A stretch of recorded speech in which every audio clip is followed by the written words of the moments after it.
ഞാനിന്ന് പറയുന്നത് 24 ന്യൂസിൽ ഹാഷ്മിയും മൈത്രേയനും രാഹുൽ ഈശ്വറും തമ്മിലുള്ള ജനകീയ കോടതി എന്നുള്ള പ്രോഗ്രാമിൽ വെച്ചുള്ള ഒരു ചർച്ചയെക്കുറിച്ചാണ്. ഇതിൽ ആരുടെ വാദമാണ് ശരി എന്നുള്ളതാണ് ഞാൻ വീക്ഷിക്കുന്നത്. എന്തായാലും നമുക്ക് ആ പ്രോഗ്രാം കുറച്ച് കണ്ടതിന് ശേഷം നമുക്ക് അതിനെക്കുറിച്ചുള്ള ഒരു അഭിപ്രായം പറയാം. മുന്നോട്ടേക്ക് പോയി MDMA എന്ന് പറയുന്ന മെഥിലിൻ ഡയോക്സി മെത്താംഫെറ്റമിൻ എന്ന് പറയുന്ന മാരകമായ രാസലഹരിയിൽ നിന്നും മുന്നോട്ടേക്ക് പോയി പിന്നെയും നമ്മൾ പോലും കേട്ടിട്ടില്ലാത്ത ലോകത്ത് എവിടെയൊക്കെ ഉള്ള രാസലഹരിയിൽ ഓൺലൈനിൽ കുട്ടികളുടെ വീട്ടിലേക്ക് വരികയാണ്.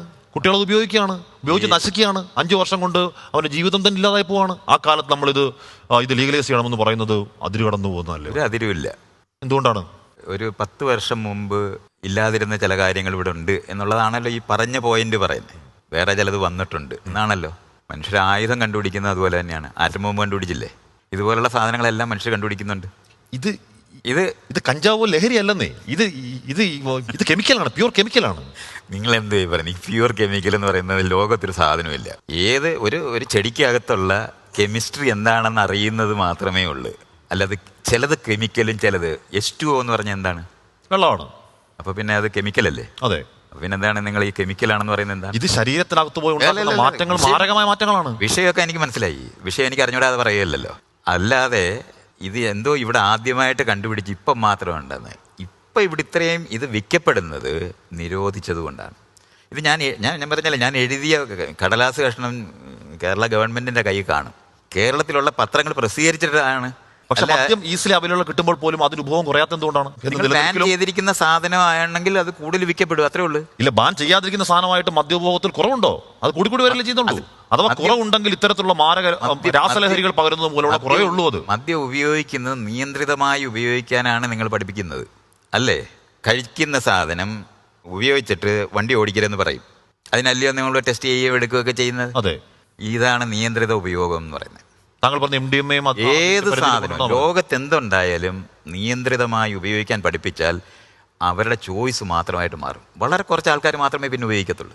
നമ്മൾ ഇത്ര നേരം കേട്ടതിൽ വെച്ച് നമുക്ക് മനസ്സിലാവുന്നത് മൈത്രേയൻ പറയുന്ന കാര്യങ്ങളോടൊത്ത് നമ്മുടെ അവതാരകന്റെ ചിന്ത എത്തുന്നില്ല എന്നാണ് നമുക്ക് മനസ്സിലാക്കാൻ കഴിയുന്നത്. പിന്നെ മൈത്രേയൻ പറയുന്നത് എന്ന് പറയുന്നതിൽ ഒരു യൂറോപ്യൻ ചിന്താഗതിയാണ് അദ്ദേഹം പറയുന്നത്. യൂറോപ്യൻ രാജ്യങ്ങളെല്ലാം പരീക്ഷിച്ച് അതിലൊരുപാട് അപാകതകളുണ്ടെന്ന് മനസ്സിലാക്കിയിട്ടുള്ള കാര്യങ്ങളാണ് മൈത്രേയൻ പറയുന്നത്. എങ്കിൽ തന്നെയും അതിലും കുറേ ശരിയില്ല എന്ന് നമുക്ക് പറയാൻ കഴിയില്ല. കാരണം മദ്യം ഇവിടെ പല രീതിയിൽ വിളമ്പുന്നുണ്ട്. അതുപോലെ തന്നെ മയക്കുമരുന്നും പുള്ളി പറയുന്നത് അതുപോലെ തന്നെ കൊടുക്കണമെന്നാണ്. പക്ഷേ അത് നമ്മുടെ രാജ്യത്ത് അത് പ്രായോഗികമാണോ എന്നുള്ളതാണ് ചിന്തിക്കേണ്ടത്. ഈ ചർച്ചയിൽ അത് ഉരുത്തിരിഞ്ഞ് വരുന്നതുമില്ല. അവർ രണ്ടുപേരും പരസ്പരം അത് നടത്തിയാൽ കൊള്ളാം, ഒരാൾ നടത്തണം എന്നും അല്ലെങ്കിൽ ഒരാൾ നടത്തരുത് എന്നും ഉള്ള വാശിയിലാണ് അവർ തർക്കിക്കുന്നത്. പക്ഷേ യൂറോപ്യൻ രാജ്യങ്ങളിലൊക്കെ ഇത് പല ഘട്ടങ്ങളിലായിട്ട് നടപ്പാക്കുകയും ഇപ്പോഴും തന്നെ കാനഡ, അമേരിക്ക ഇങ്ങനെയുള്ള രാജ്യങ്ങളിലൊക്കെ ഷോപ്പുകളിലൊക്കെ കഞ്ചാവ് ഇങ്ങനെയുള്ള സാധനങ്ങളൊക്കെ കിട്ടുന്നതായിട്ട് നമുക്കറിയാൻ കഴിയുന്നുണ്ട്. അതുപോലെ തന്നെ നമ്മുടെ നാട്ടിലും കൊടുക്കാൻ സാധിക്കുമോ എന്നുള്ളതാണ് മൈത്രേയൻ ചിന്തിക്കുന്നത്. പക്ഷെ അതുകൊണ്ട് എന്തെങ്കിലും ഒരു ഗുണമുണ്ടാകുമോ എന്ന് നമുക്ക് ഭാവിയിൽ കുട്ടികളുടെ ഈ മെന്റാലിറ്റി, ഇത് വലിക്കുന്നതിൽ നിന്നുള്ള മെന്റാലിറ്റിക്ക് ഒരു മാറ്റം ഉണ്ടാകുമോ എന്ന് ചിന്തിക്കാൻ കഴിയില്ല. ഈ പറഞ്ഞ കൊലപാതകങ്ങൾ നേരിട്ട് സൈന്യവുമായി രാജ്യസ്നേഹമായിട്ടൊക്കെ പറയുമ്പോൾ ഒരു ചെറിയ പ്രതികരണങ്ങൾ. രാജ്യസ്നേഹം എന്ന് പറയുന്നത് വളരെ കപടമായി. ഈ മത തീവ്രവാദം പോലെയാണ് രാജ്യസ്നേഹം. അന്യരെ കൊല്ലണമെന്ന് ആഗ്രഹിക്കുന്നവനെ ആ ലെവലിലെ രാജ്യസ്നേഹിയാവൂ. I am proud being an Indian എന്ന് പറഞ്ഞ് തുടങ്ങുമ്പോൾ തന്നെ മറ്റുള്ളവനെ വെറുക്കാൻ തുടങ്ങും. നാട്ടിനകത്തെ അധികാരമുള്ളവർ സാധാരണ പട്ടാളക്കാരാക്കും. അവരെ കൊണ്ടുപോയി വെടിവെച്ച് കൊല്ലും. പാകിസ്ഥാനിൽ മിന്നൽ യുദ്ധം ചെയ്ത് വിജയിച്ചു എന്നൊക്കെ പറയുന്നത് പ്രാകൃതമായ ലോകമാണ്. ശരി, ശ്രീ മൈത്രൻ, ഇവിടെ ഈ പറയുന്ന വസുദേവ കുടുംബകം അല്ലെന്നുണ്ടെങ്കിൽ അതിർത്തികളില്ലാത്ത വിശാലമായ ദേശം, അല്ലെങ്കിൽ രാഷ്ട്രത്തിന്റെ പേരുകളൊന്നും ഇല്ലാത്ത വിശാലമായ ദേശം എന്നൊക്കെ നമുക്ക് പറയാം. അത് നടപ്പാകലും താങ്കൾക്ക് അറിയാം. ഉട്ടോപ്യൻ സ്വപ്നമാണ്, താങ്കൾക്കും അറിയാം. എന്ത് ഉട്ടോപ്യൻ? ചുമ്മാ അസംബന്ധം എന്നോട്. ഞാൻ പറയുന്ന അതിർത്തികൾ, നാട്ടിനകത്ത് രാജാവ് ഉണ്ടായിരുന്നല്ലേ? ഞാൻ ചോദിച്ചോട്ടെ? ഇയാൾ ചോദിച്ചു കഴിഞ്ഞു. ഇല്ല, ഞാൻ ചോദിച്ചില്ല. മനസ്സിലായി. ഇല്ല, ഇവിടെ ശാക്തിക ചേരികൾ കൂടുതൽ ബലപ്പെടുന്ന കാലത്ത്, രാഷ്ട്രങ്ങൾ കൂടുതൽ ശക്തമാകുന്ന കാലത്ത് അതിർത്തികളില്ലാത്ത വിശാലമായ സാമ്രാജ്യം ഒന്നും ഉണ്ടാവാൻ പോകുന്നില്ലെന്നും മൈത്രേയൻ നന്നായി അറിയാം. അറിഞ്ഞൂടാ. തന്നെ പോലുള്ള വിഷയവിവരമില്ലാത്ത മാർക്ക് മാത്രമുള്ള നിലപാടാണ്. അപ്പൊ താങ്കൾ ഇപ്പോൾ പ്രതീക്ഷിക്കുന്നു ഇന്ത്യയുടെ പാകിസ്ഥാനും അതിർത്തികൾ മായാൻ പോകുന്നു, അമേരിക്കയുടെ കാനഡ, മെക്സിക്കോ അതിർത്തികൾ മായാൻ പോകുന്നു, വിശാലമായ സ്വർഗം ഉണ്ടാകാൻ പോകുന്നു താങ്കൾ വിശ്വസിക്കുന്നോ? ഞാൻ വിശ്വാസമൊന്നുമുള്ള ആളല്ല, വിവരമുള്ള ആളാ. അപ്പൊ ഇന്ന് താങ്കൾ കരുതുന്നു? അറിയുന്ന ആളാ. താങ്കൾ കരുതുന്നു അങ്ങനെ സംഭവിക്കുന്നതല്ല? അതിനുവേണ്ടി ജീവിക്കുന്ന മനുഷ്യനാണ് ഞാൻ. അത് വെറുതെ ജീവിതമാണ്. ജീവിതം തന്നെ പോലുള്ള ഇതുപോലെ ഇങ്ങനെ വാചടിക്കുന്നവന്മാർക്കുള്ളതാണ്. നടക്കില്ല അത്. അത് നടക്കില്ല. അത് ഈ ലോകത്ത് നടക്കാത്ത കാര്യമാണ് എന്നുള്ളത് തന്നെ പോലുള്ള മനുഷ്യന്മാരുള്ളിടത്തോളം കാലം നടക്കത്തില്ലെന്ന് എനിക്കും അറിയാം. അങ്ങയുടെ വിശാലമായ സ്വപ്നം മാത്രമാണ് സ്ഥിതി സമത്വം എന്ന് പറയുന്നത് പോലെ വിശാലമായി നടക്കാത്ത സ്വപ്നം മാത്രമാണ്. നടക്കാത്ത സ്വപ്നമാണെന്നുള്ളത് ഞാൻ തീരുമാനിച്ചോളാം. അത് ഇയാൾ എന്നെ പഠിപ്പിക്കൊന്നും വേണ്ട. താങ്കളുടെ തീരുമാനമല്ല. അതെ, പിന്നെ തനിക്ക് തീരുമാനമല്ല. തനിക്ക് ഈ വിഷയം ഒന്നും അറിഞ്ഞൂടാതെ ഇവിടെ നിന്നിട്ട് ആകത്തില്ല. അല്ല ശ്രീ മൈത്രൻ, ഞാൻ താങ്കളെ ഉപദേശിക്കാൻ ആളുമല്ല. അപ്പൊ പിന്നെ എന്തിനാണ് ഞാൻ മനസ്സിലാക്കിയാൽ മതി. അപ്പൊ ചോദിച്ചു മനസ്സിലാക്ക്. അല്ല, ചോദിച്ചു മനസ്സിലാക്കാനുള്ള കാര്യമല്ല ഇത്. അല്ല, അപ്പൊ പിന്നെ ഇയാൾക്ക് തീരുമാനം ഇവിടെ ഉള്ളത്. എനിക്ക് എന്ത് അറിവാണ് ഈ വിഷയത്തിനകത്തുള്ളത്? താങ്കളുടെ സ്വപ്നത്തിൽ ഈ രാജ്യത്തിന്റെ അതിർത്തികളൊക്കെ വിശാലമായ എല്ലാ ഒരു വലിയ ലോകമല്ല. എനിക്ക് നല്ല വിവരമുള്ള ആളാണ്. മണ്ടത്തരമാണ്, നടക്കാൻ പോകുന്നില്ല. അതാ പറഞ്ഞ തന്നെ പോലെ മണ്ടന്മാരിരുന്ന് ഇതേപോലെ ചോദിക്കുമ്പോൾ ഇതുപോലെ പറയുന്ന സമയത്ത് അത് വിവരത്തോടെ പറഞ്ഞു തരാൻ അറിയുന്ന ആളാണ്. എന്നോട് ചോദിച്ചു മനസ്സിലാക്ക്. ഇത് ചോദിച്ചു മനസ്സിലാക്കാനില്ല. അത്രയാണ്. അപ്പൊ പിന്നെ ഇല്ല, ഇത് ചോദിച്ചു മനസ്സിലാക്കാനുള്ളതില്ല. അപ്പൊ അത് മനസ്സിലാക്കാനില്ലെന്ന് തീരുമാനിച്ചത് വിശ്വാസിയുടെ ലക്ഷണമാണ്. മൈത്രേയൻ താൻ ഈ പറഞ്ഞിരിക്കുന്നത് കഠിനമായ വിശ്വാസികളുടെ ലക്ഷണമാണ്. എനിക്കിനും ചോദിച്ചു മനസ്സിലാക്കാനില്ലെന്ന്. ശ്രീ മൈത്രേയൻ യാഥാർത്ഥ്യം അതല്ലെന്ന് എല്ലാവർക്കും അറിയാം.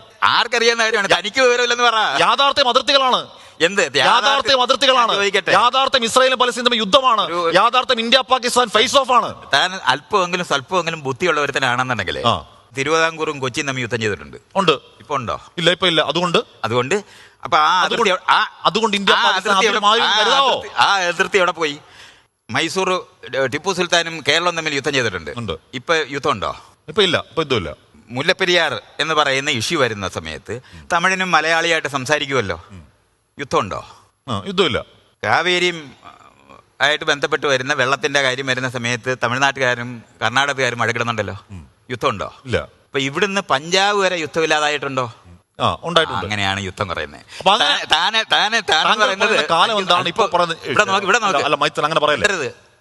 എന്നോട് ഇയാൾ പറഞ്ഞു കഴിഞ്ഞാണ് മിണ്ടരുത്. ഇവിടെ നിന്ന് പഞ്ചാബ് വരെ യാത്ര ചെയ്യുന്ന സമയത്ത് 1000 യുദ്ധം ചെയ്യേണ്ടിയിരുന്ന ഒരു ലോകമായിരുന്നത്. ആ സ്ഥലത്ത് നിന്ന് ആ യുദ്ധങ്ങൾ ഒഴിവായിപ്പോയി. ഒന്നാം ലോകമഹായുദ്ധവും രണ്ടാം ലോകമഹായുദ്ധവും. അപ്പോൾ ഇതിൽ വരെ ഇപ്പോൾ അവർ തമ്മിൽ സംസാരിച്ചിരിക്കുന്നത് യുദ്ധവും അതിർത്തികളെയും കുറിച്ചാണ്. ഈ അതിർത്തികളെയും യുദ്ധത്തെക്കുറിച്ച് സംസാരിക്കുമ്പോൾ പലപ്പോഴും ഹാഷ്മിക്ക് മൈത്രേയൻ്റെ മുമ്പിൽ പിടിച്ചു നിൽക്കാൻ കഴിയുന്നില്ല.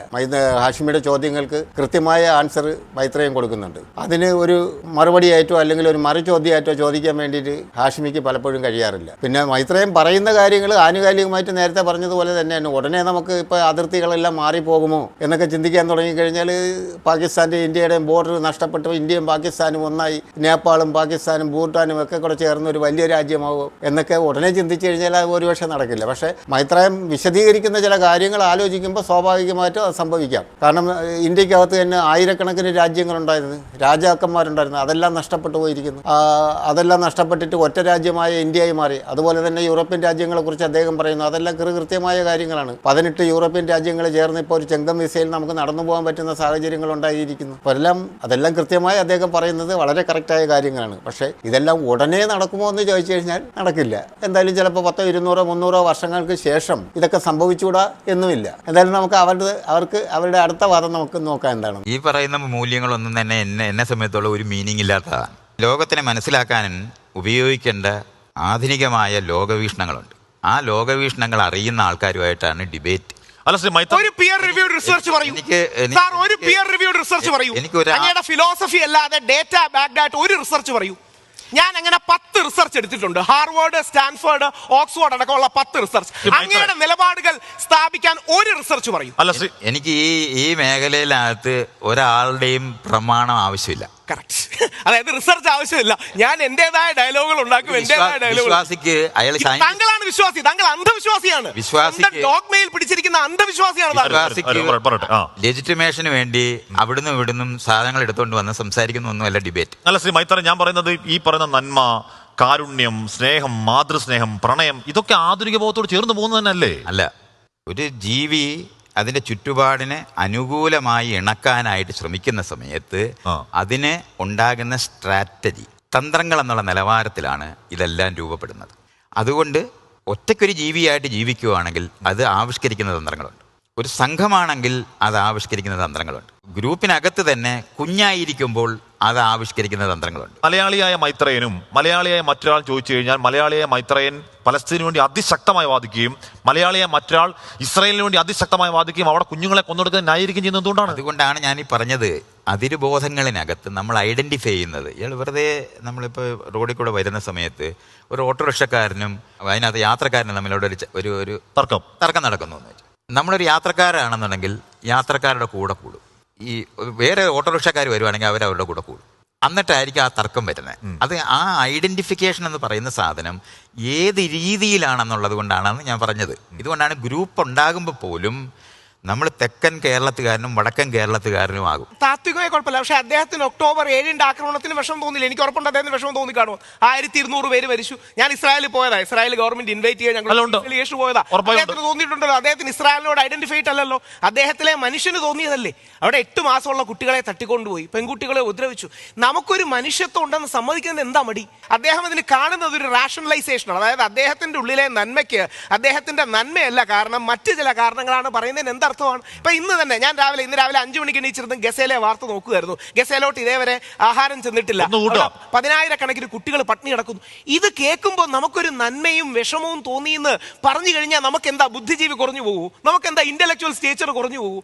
നമ്മളെന്ന മനുഷ്യനിലെ നന്മയല്ലേ, ആ നന്മ അംഗീകരിച്ചാൽ എന്താ നഷ്ടം? അപ്പൊ ഈ നന്മയടക്കമുള്ള നൈർമല്യമുള്ള മനുഷ്യവികാരങ്ങൾ. ഇതുപോലെ തന്നെ അദ്ദേഹത്തോട് എനിക്കൊരു ചോദ്യം ചോദിക്കാനുള്ളത്, ഇപ്പോൾ ഉള്ളത് രാഹുൽ ഈശ്വറും മൈത്രേയനും തമ്മിലുള്ളതാണ് കൂടുതലും. അതിൽ രാഹുൽ ഈശ്വർ പറയുന്നത് വിഷയമായിട്ട് ബന്ധപ്പെട്ട കാര്യങ്ങളൊന്നുമില്ല. അദ്ദേഹം പാലസ്തീൻ വിഷയങ്ങളും അതും ഇതൊക്കെ കൊണ്ടുവന്ന് വളച്ചൊടിച്ച് എവിടെയൊക്കെ കൊണ്ട് തിരികെ കയറ്റാനുള്ള ശ്രമമാണ് നടത്തുന്നത്. അല്ലാതെ മൈത്രേയൻ്റെ ആശയങ്ങളുമായിട്ട് ഒത്തുപോകുന്ന ചോദ്യങ്ങളോ ഒന്നുമല്ല രാഹുൽ ഈശ്വർ ചോദിക്കുന്നത്. മൈത്രേയൻ്റെ വാദങ്ങളെല്ലാം വളരെ വ്യക്തമാണ്. അദ്ദേഹം വിശാലമായിട്ടും വ്യക്തമായിട്ടും തന്നെ വിശദീകരിച്ച് കാര്യങ്ങൾ പറയുന്നുമുണ്ട്.